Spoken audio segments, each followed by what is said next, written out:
On today's episode of things that tech should and can be used for, Stack Overflow just hit its lowest level of activity since launch in 2008. For those who don't know, Stack Overflow is a forum, a platform for developers where a bunch of people post problems they're having and a bunch of people help solve those problems. Sometimes you go on there to solve problems, sometimes you go on there to report problems. And back then, the height of development was that you could run into a problem that takes you days to solve. You sit on Stack Overflow, you do a lot of research, and you just spend so much time. Now, with the advent of AI, of course, this has drastically reduced. AI is offering solutions at the speed of light. Some of them you can take and use. Some of them you have to still filter through and reprompt and kind of fine tune. What I found interesting is people's reactions to this. A lot of people that were in tech before the rise of AI knew that Stack Overflow, even with its flaws, was still one of the best platforms to ever have existed. And even the debugging skills of AI, though not perfect, would definitely have been trained with data from Stack Overflow. A bunch of people are also saying that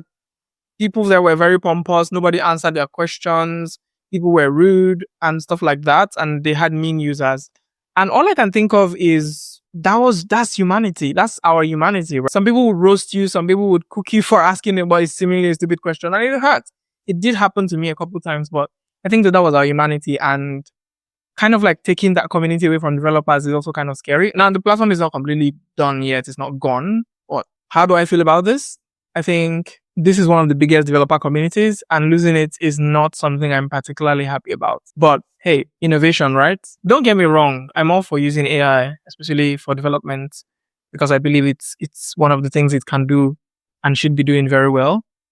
But I also liked the community for developers, even though it was sometimes pretty bad and harsh and toxic. But yeah, let's see.